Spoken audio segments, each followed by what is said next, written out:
ओ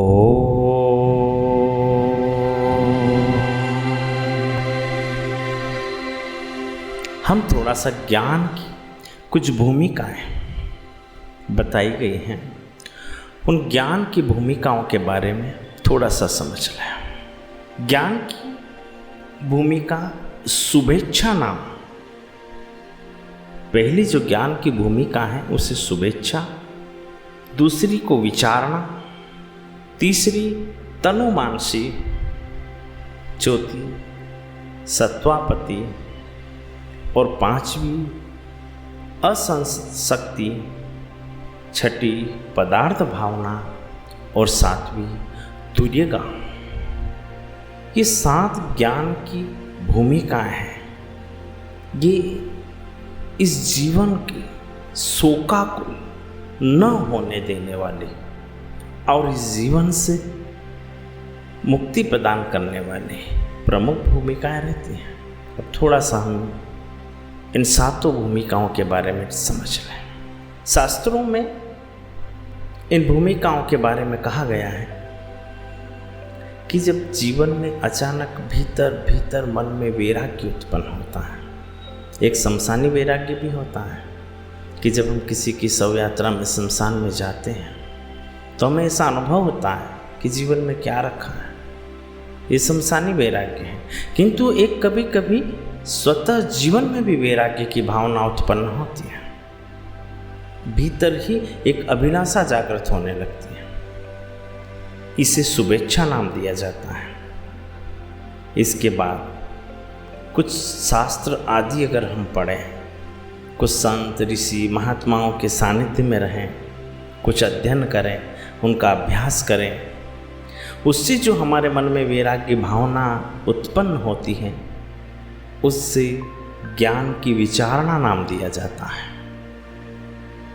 और शुभेच्छा और विचारणा द्वारा जब इंद्रिय विषयों के प्रति आसक्ति जब क्षीण हो जाती है, जो शुभेच्छा और विचारणा से हमारी इंद्रिय विषयों की प्रति आसक्ति जो बनी रहती है वो धीरे धीरे नष्ट होने लगती है और इसी अवस्था को तनुमानसी कहा जाता है। और जब ये तीनों भूमिकाओं का बड़ा अभ्यास हो जाता है और वैराग्य भाव का प्राबल्य अंतर्चित्त निर्मल सत्य स्वरूप में स्थित हो जाता है, इसी अवस्था को सत्वापत्ति भी कहते हैं। इन सब भूमिकाओं का अभ्यास हो जाने पर चमकने वाली संसर्गहीन कला सत्वारूढ़ होती हैं, वही असंशक्ति कहलाती हैं। और इन 5 भूमिकाओं के अभ्यास के फलस्वरूप अपनी चेतना में ही रमते रहना का अगर ये ब्रह्माभ्यंतर पदार्थ की भावना के नष्ट हो जाए तो ये पदार्थ भावना नामक छठी भूमिका स्वयं जागृत होने लगती हैं।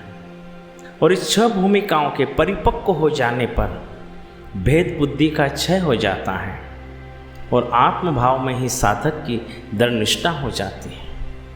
यही तुर्यगा अवस्था कहलाती है और यह तुर्यावस्था को जीवन मुक्त पुरुष ही उपलब्ध कर पाते हैं। इसके बाद तुर्यातीत अवस्था है जो विदेह मुक्ति का विषय है। ये बड़े भाग्यवान पुरुष ये सप्तमी तुर्यगा अवस्था को प्राप्त कर पाते हैं। वे आत्मा में रमणशील महात्मा परम पद प्राप्त कर लेते हैं। ऐसी जीवन मुक्त आत्माएं फिर सुख दुख के अनुभव से सर्वदा निर्लिप्त रहती हैं। वे कर्तव्य कर्मों में कभी संलग्न नहीं रहती और उनसे लिप्त नहीं होती हैं।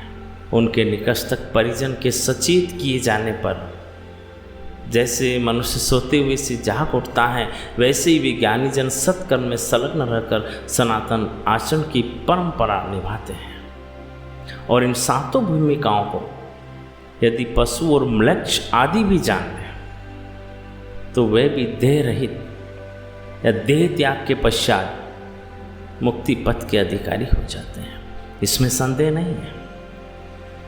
किंतु जो शुभेच्छा नाम की पहली भूमिका है, अभी हम उससे भी और पहले की बात करते हैं।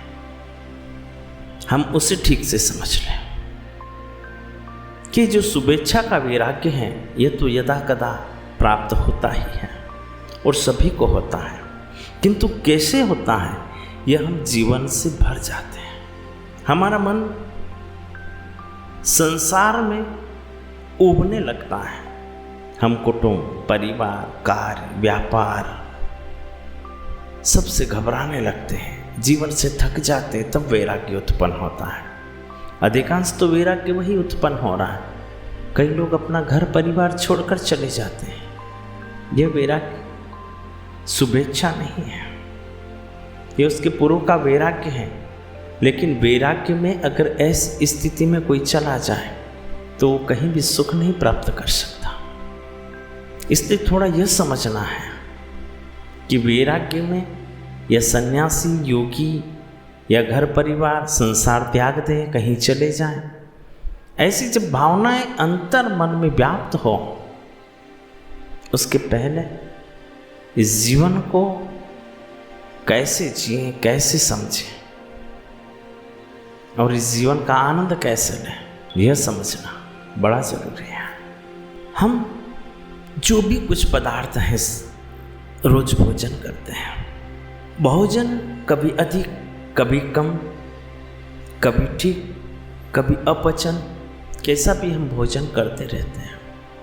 लेकिन इन्हीं भोजन से शरीर में मांस, रक्त आदि विटामिन, प्रोटीन शरीर को पहुंच जाते हैं। शरीर को जो जो तत्व चाहिए शरीर उन्हें ले लेता है और शरीर में जहाँ जहाँ भेजना है वो स्वयं चले जाते हैं, शरीर उन्हें भेज देता है।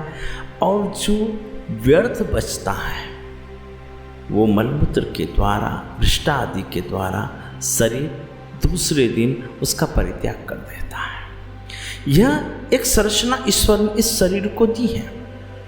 अगर उसका परित्याग शरीर न करें तो हम बीमार भी हो सकते हैं, रोगी भी हो सकते हैं, हमें कोई बड़ी भयानक पीड़ाएं आ सकती है या मृत्यु को भी प्राप्त हो सकते हैं अगर हम मलमूत्र का परित्याग न करें।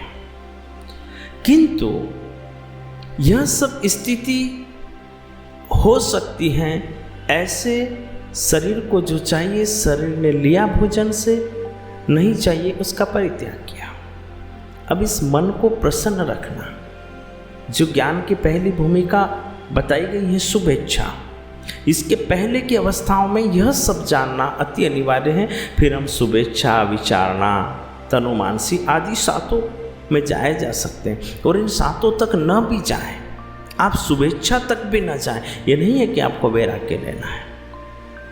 मेरा कहने का अर्थ यह है कि जो जीवन है ईश्वर ने दिया है, हम इसे आनंद से जी सकें, इसमें आनंद का अनुभव कर सकें। इस जीवन से जो पीड़ा, दुख, क्लेश, अशांति है उसका परित्याग कर सकें, तो जीवन बड़ा सुंदर लगेगा। तो जो हमारा मन, हमारे कान, हमारे मस्तिष्क, हमारी बुद्धि, हमारी ज्ञानेंद्रियां जो दिन भर में जगत से ग्रहण करती है, किसी ने अपशब्द भी कहा, किसी ने हमारी बातों का अर्थ विपरीत भी लगाया, किसी ने गलत भी कहा, जो भी हुआ अच्छा भी हुआ, किसी ने हमारी आलोचना की, किसी ने हमारे बुराइयां की, किसी ने हमसे प्रेम किया, किसी ने हमसे ईर्ष्या की, किसी ने नफरत की, किसी ने धोखा दिया। ये जीवन के कर्म है, जीवन के भाग है, ये जीवन में होते ही रहते हैं। अब इन सब को हमने अपने मस्तिष्क में रखा और सबको ही हम बचाने का प्रयास करते हैं, तो आनंदमय जीवन कैसे जी पाएंगे? अगर शरीर जो भी हमने खाया है, अगर उसमें से व्यर्थ वस्तु को परित्याग न करे तो शरीर अधिक दिन तक नहीं जीवित रह सकता। किंतु हम इस संसार में होने वाली प्रतिदिन की प्रति एक क्रियाओं को रोज पचाने का प्रयास करते हैं, पूरी शक्ति से पचाने का प्रयास करते हैं। यही हमारे जीवन के दुख का कारण होता है। हमें जो आवश्यक है, जिसमें आनंद है, जिसमें प्रेम है, जिसमें रस है, जो श्रेष्ठ है, जो आगे भी गलत ना होगा, हम उन सब चीज़ों को अपने मस्तिष्क में रखें, सोचें, विचारें, समझें और उन्हें जिनसे में आनंद उपलब्ध हो रहा है, जिनसे प्रेम उपलब्ध हो रहा है, वो सब हम अपनी ज्ञानेंद्रियों में रखें और जो गलत हुआ है, जो व्यर्थ है, जो आगे भी जीवन में गलत करेगा, ऐसा विषय आज तो बड़ा मीठा लगा है लेकिन यह बड़ा विषैला है। उन समस्त बातों को, उन समस्त शब्दों को, उन समस्त गतिविधियों को हम मल समझकर अपनी बुद्धि से बाहर कर दें। इस मस्तिष्क में उतना ही रखो जो तुम्हारे लिए ठीक है और तुम्हें वही कर्म करने पर ध्यान देना है जो श्रेष्ठ है, जिसमें आनंद उपलब्ध होता हो। ध्यान देना जिससे सिर्फ धन उपलब्ध होता हो, आनंद नहीं। ऐसे कर्म पर विशेष बल मत देना, किंतु जिससे धन, आनंद और प्रेम उपलब्ध होता हो, मन को शांति मिलती हो, अंतर आत्मा आनंद से भर जाती हो, उन तथ्यों को, उन शब्दों को, उन वाक्यों को भीतर हमें रखना है और व्यर्थता को भ्रष्टा समझकर त्याग कर देना है। ओम